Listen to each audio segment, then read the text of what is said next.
Occupational health and safety. It means safety. Yes. Safety. In this lab, we have to work safely. That's our number one priority.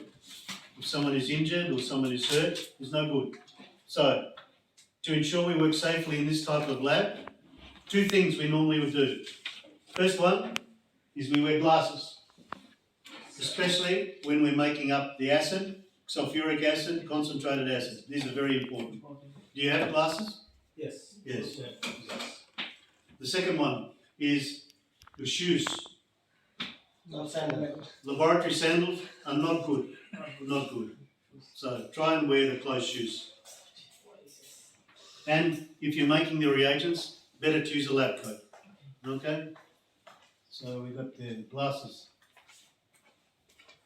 coat, and shoes. Goggles. Glasses. Now,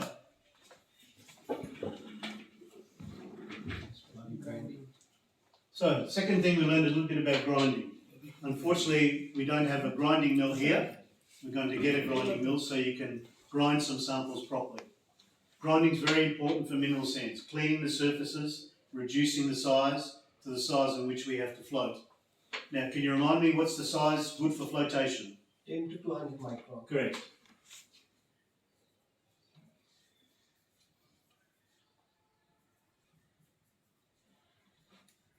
Is a good size for flotation. So if we have a coarse sample, we have to be able to grind it down there. Now, normally when we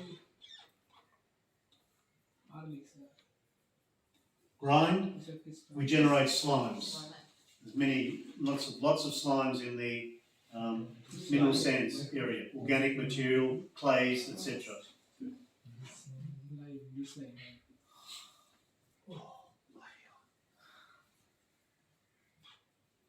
So normally after grinding, we can do some wet screening. So this week we learned how to wet screen. We made the nice hole in the plate to fit over the bucket, put in there nice gentle spray to wet screen. Typically we wet screen on the bottom size. So normally 38 or 45 micron is a good size.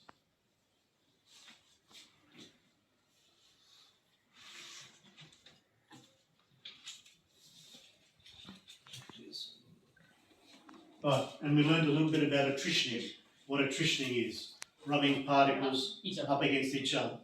We talked about the need for high density, at least 50% so. We need high speed to make it happen. And we need some retention time, at least 30 minutes for attritioning. You can add some reagents to assist with the desliming. He talks about sodium hexametaphosphate and the sodium silicate. Don't use sodium silicate at low pH because you make silicious acid, it sticks up like glue. And chemicals also. Yes. Now,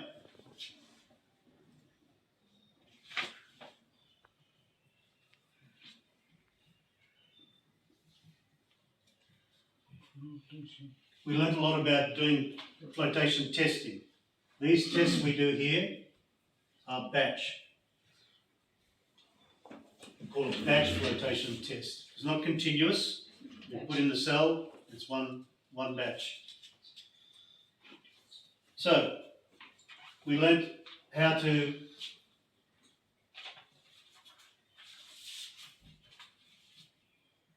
prepare the feed material, how to weigh it out, if we need to attrition it, etc.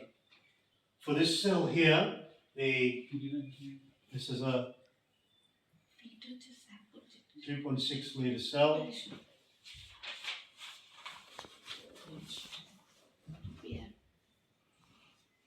We normally use 500 gram charge or 1,000, a kilo normally.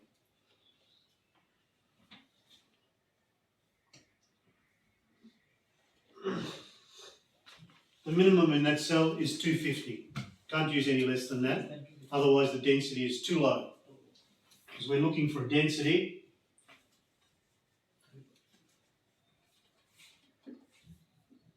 of about 30% solids.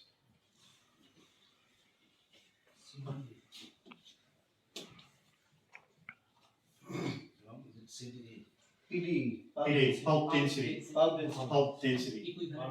Equivalence we say. Around 30% salt. We learnt about adjusting the pH. Oxide flotation system is very sensitive to the pH, so you have to set the pH. We learned it's not easy to adjust the pH. Whenever we add a new reagent, the pH may go up and down. So, we need to have reagents to take the pH up and down. Normally we use caustic soda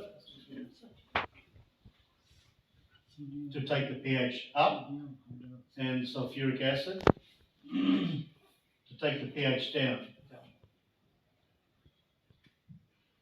Now, typically we make up a 2.5% solution, but sometimes if the pH is buffering strongly or doesn't want to go up, we have to add a lot of this. Too much, we fill the cell up. So, often it's good to have a stronger solution as well. So maybe we have 10% as well.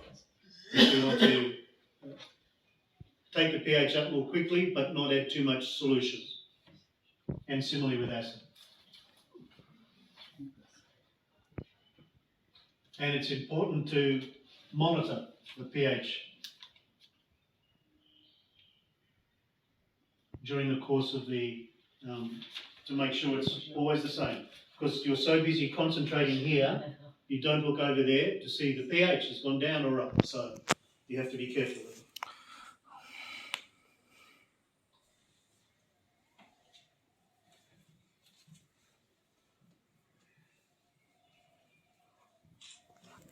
We learned a little bit about reagents, how to make them up. Not all reagents we use in flotation are soluble in water, so some are a bit tricky to dissolve up.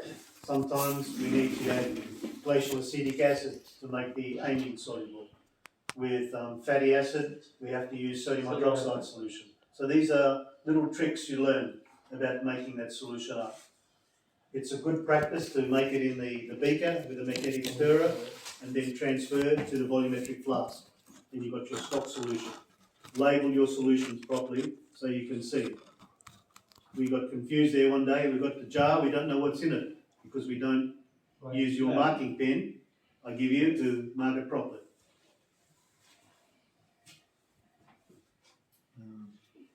And so, how to make up.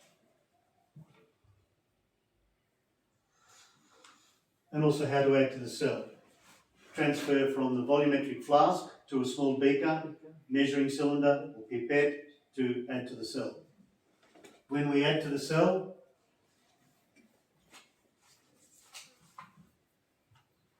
here's all the bubbles. Don't add in here, add in here. Where the clear. Use the spatula. Where's my spatula? Here? Yes, you've got a spatula to make some room there.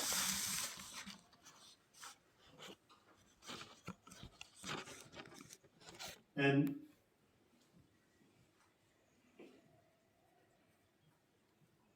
we also learned how to make the calculations to make the dose. If we need 200 grams per tonne, we have to figure out how to make that.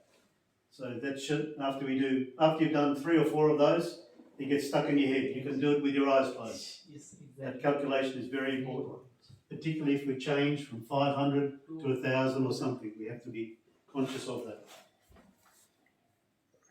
Okay. We also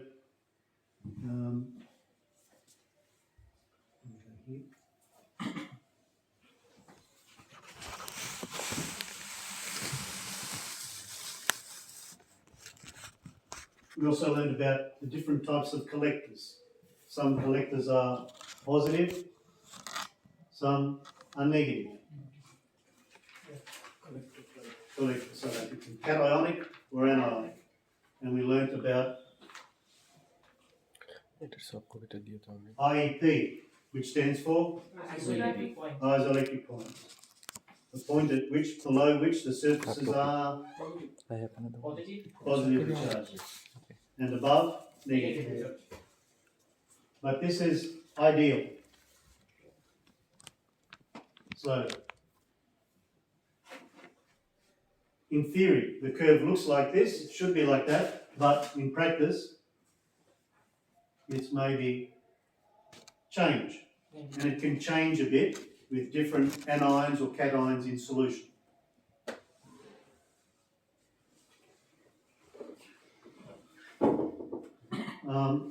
And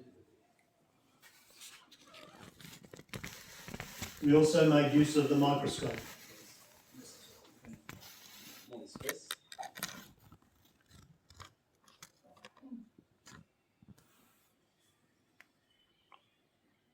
Okay. We looked at the microscope. It's a very good diagnostic tool to see how you're going. Unfortunately, we don't have the XRF or XRD, but it's very handy to have close to the lab there to look at the samples and see. Under here, we can see the different minerals, but also their shape, whether they're elongated, or whether they're flat, or whether they're round, and whether they have inclusions, which are very important. Because if you have a zircon particle, which is here, but it has all these inclusions in it, even if we can make a perfect separation of zircon, it's still not pure because it has these ones in there. Flotation won't remove these. We need a different process to take them out.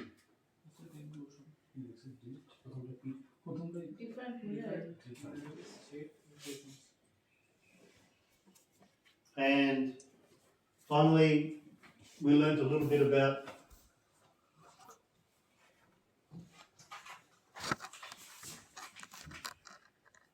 diagnostic flotation.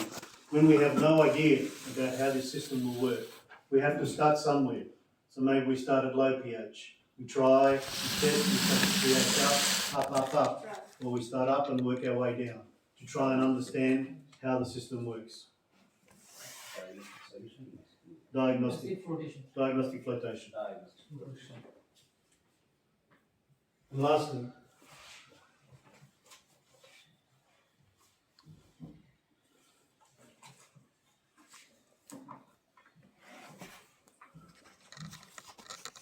this is correct. This is not correct. Yes. Flotation is a funny word.